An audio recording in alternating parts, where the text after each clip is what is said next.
สบายดีพี่น้องมดสุขุสุคนบรรยากาศยามแรงๆเด้อจ้าวันนี้กับแม่น้อยเพิ่นเอากระดูกเอาซะมาต้มผัดสิเฮ็ดอ้อมกระดูกพี่น้องเอ้ยโอ้ยโอเคเอาโต๊ะนอนพี่น้องลูกคอยนอนก่อน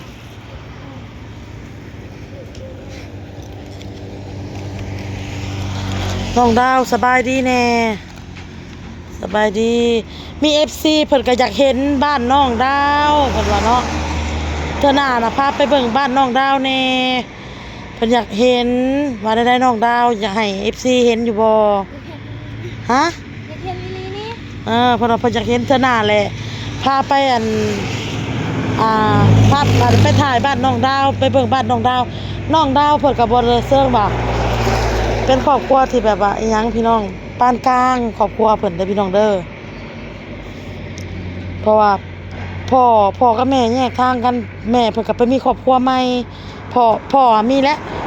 พ่อยังมีแต่แม่มีครอบครัวใหม่ยังแต่พ่อพี่น้องแต่พ่อน่ะไปเฮ็ดงานก็เลยอยู่กับตากับยายนี่แหละพี่น้องเพื่อนน้องดาวกะนี่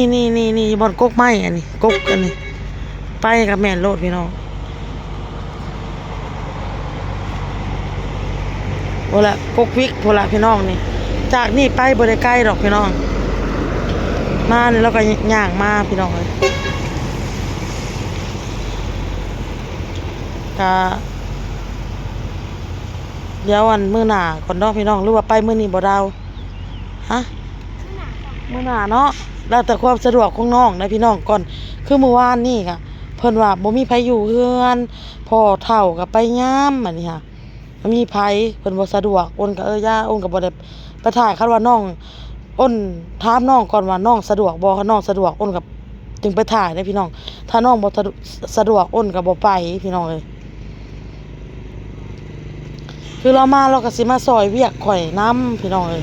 เราสิซอยหมดทุกคนอยู่นะฮะน้องดาวนี่บางทีเอ้ยมนเรายังพันได้มาเราก็สิเมื่อเฮือนอ้นผู้ใดโอ้นมีหยังให้ซอยเราเมื่อหาข่อยอยู่เฮือนก็คือข่อยบอกน้องไปแล้วข่อยก็บอกน้องดาวไปว่าการที่เจ้ามาซอยเอ้ยนี่ฮะแล้วแต่เอ้ยสิให้เด้อเรื่องเงินเรื่องคำอ้นว่าอ้นน่ะบ่ได้จ้างไผเพราะว่าขายเครื่องขายของกับคือ FC เห็นเนาะมีเท่านี้มันบ่ได้พอสิได้จ้างแต่ว่าน้ำใจประทานน้ำใจของเฮาที่น้องเพิ่นมาซอยเฮาแต่ข่อยก็มีน้ำจิตน้ำใจให้น้องเด้อพี่น้องเด้อข่อยก็ให้แล้วอยู่เงินคำกะเอาน้ำสามปลาก็กินน้ำข่อยน้องดาวค่ะไปว่าให้โอนจ้างมื้อนึงข่อยต้องจ่ายลาวว่าสิข่อยบ่จ้างแล้วแต่ข่อยสิให้ลาวเนาะพี่น้องเนาะคือมื้อใดขายเครื่องดีข่อยก็สิให้ลาวหลายมื้อใดข่อยขายเครื่องบ่ดีข่อยก็ให้ลาว 10,000 บางทีบางมื้อเนาะพี่น้องเนาะ 10,000 ข่อยให้ลาวเอาน้ำสามปลาก็กินน้ำเอื้อยแต่ว่าน้องเพิ่นก็บ่ได้เรียกร้องอีหยังแต่ว่ามันก็เป็นน้ำใจของเฮาที่ว่าน้องเพิ่นก็มีกระจิตกระใจอยากซอยเฮาก็ให้น้องไปเนาะพี่น้องเนาะ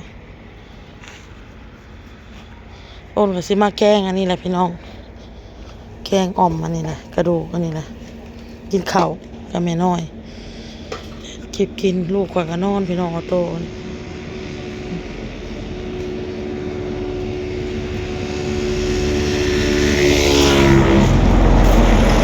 แม่น้อยก็นั่งเงาอยู่บ่แล้วในมื้อนี้มีออเดอร์บ่มื้อนี้มีออเดอร์ได้มื้อนี้ได้เฮาต้องออเดอร์มีออเดอร์มื้อแรงเนาะมื้อแรงจะจัดขอบใจเอื้อยเพิ่นหลายๆเด้อจ้ารับรวยเงินทองเลยจ้านำสู่เนาะคนเนาะให้ว่าออโต้กินนมโชคให้มานให้ร่ำให้รวยกว่าเก่ารวยแล้วก็ให้รวยอีกมีสุขภาพร่างกายแข็งแรงเด้อเด้อเดินทางไปไสก็ให้ตลอดปลอดภัยเนาะสุขกายสุขใจตกน้ำบ่ไหลตกไฟบ่ไหม้บุญค้ำนำสู่ให้ฮอดให้ถึงนอนแล้วลูกข่อยพี่น้องอัปเดตยามมื้อแลงพี่น้องแล้วยังบ่ทันได้มีผู้ใดมาซื้อหยังดอกพี่น้องจนค่ำมืดแล้วแต่ก็มีออเดอร์จากผู้หลักผู้ใหญ่เพิ่นน้องทองเฮ็ดหยังคุยบ่าวบ่ อะไรนอกทองคืองามแต่เจ้าสบายดีป้าลุงเลยแม่ สวัสดีจ้าปลาดุก เป็นสาวเลยพี่น้องคอยก็มาเบิ่งคอยว่าลูกชายคอยหายไปใส่ลูกชายคอยหายไปใส่คอยละเห็นพระทาวันถ่ายรูปส่งมาให้พระทาวันถ่ายรูปยังมาเบิ่งเพราะว่าลูกตัวเอง อยากนอนแห้งเลยพี่น้องเลยน้องบอลอยากนอนแห้งเนี่ยครับนอนนี่แหละมันเย็นพี่น้องเลยลูกชายเมื่อยมาแต่โรงเรียนแหละแล่นเล่นรับก้นแล้วพระทาวันหนังเบิ่งร้านอยู่นี่แหละเรากับพี่น้องเลยยังได้มีออเดอร์คล้ายๆอันคนสัญจรไปมาแล้วยังแต่ว่าได้ออเดอร์จากผู้รักผู้ใหญ่เพิ่นอยู่เมืองนอกเมืองนาพุ่นละผมกขอบใจหลายเจ้ามีใส่กรอกหาเอาหมดเลยล่ะบอกใส่กรอกเจ้าเอาหมดขอบใจหลายเด้อน อนพี่น้องมานั่งพี่ละพี่น้องลูกเต้าขอยกระซอยเวียกแม่เนาะขายเครื่องดีแฮง พากันง่วงนอนรับพี่น้องทั้งอ้ายทั้งน้องเลย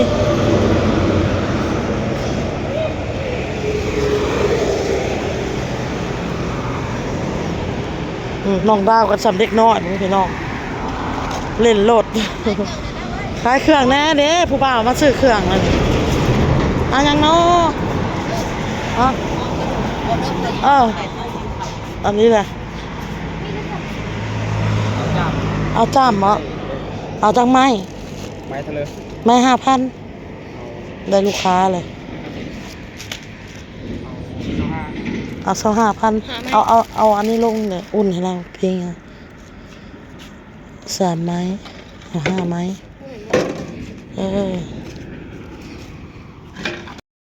บันนี้อ้นก็จะมาเห็ดแกงอ่อมต่อแล้วพี่น้องใส่กระเบือลงไป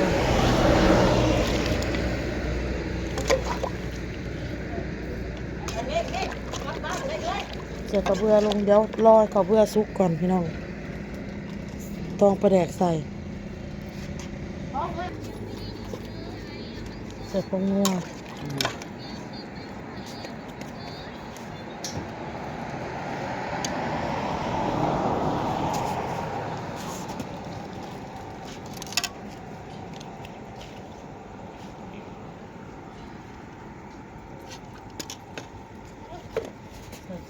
ปลาแดกจ้ะ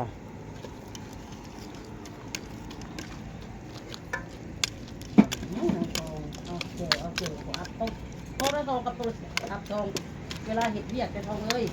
ยุดตอนโทรศัพท์จะยุดไปแล้วเอาพักลงทุกเลยเอาให้มันเราทุก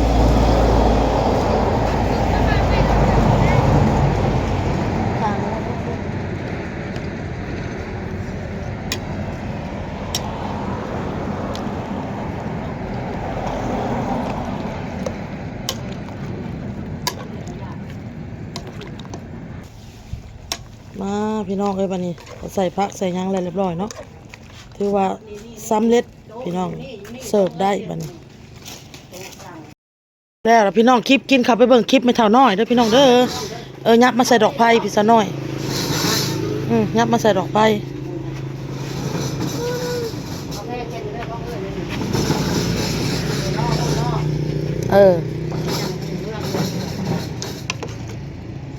จะน้อยเพิ่นเอามามาออกมาแกงอยู่นี่พี่น้อง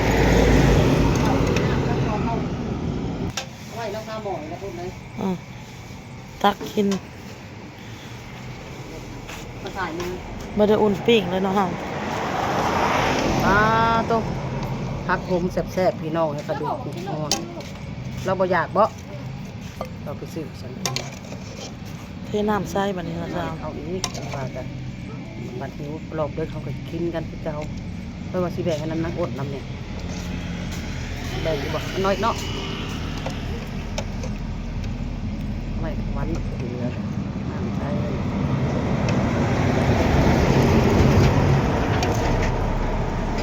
พักมันน้อยคือต้นอ้นเนาะพักน้อยน้อยแห้งอะไร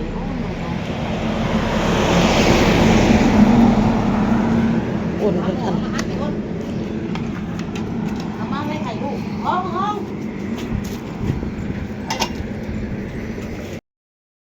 อ้าวคลิปนี้โอนกับซิเดล่าพี่ล่าน้องไปก่อนเด้อก่อนอื่นกะขอบมุกขอบใจผู้ใหญ่ใจดีพี่น้องก็ถือกันอุดหนูนนะพี่น้องเนาะให้จัดเป็นโต๊ะกินน้ำกันเด็กๆพี่น้องแล้วก็ขอบคุณเอื้อยเพิ่นอีกผู้หนึงพี่น้องอยู่ทางฝั่งไทยเด้อพี่น้องเด้อ200เพิ่นอุดหนูนน้ำอ้นพี่น้องขอบพระคุณหลายๆขอบมุกขอบใจเอื้อยเพิ่นขอให้เอื้อยทั้งสองมีสุขภาพร่างกายแข็งแรงเด้อขอให้เดินทางไปสักให้ตลอดปลอดภัยให้บุญน้ำค้ำสู่ตกน้ำบ่ไหลตกภัยบ่ใหม่สุขภาพร่างกายแข็งแรงโชคมานร่ำรวยเด้อขอบมุกขอบใจหลายๆล่าอะไรพี่น้องคลิปนี้สบายดีพี่น้องบ๊ายบายน้องโทนี่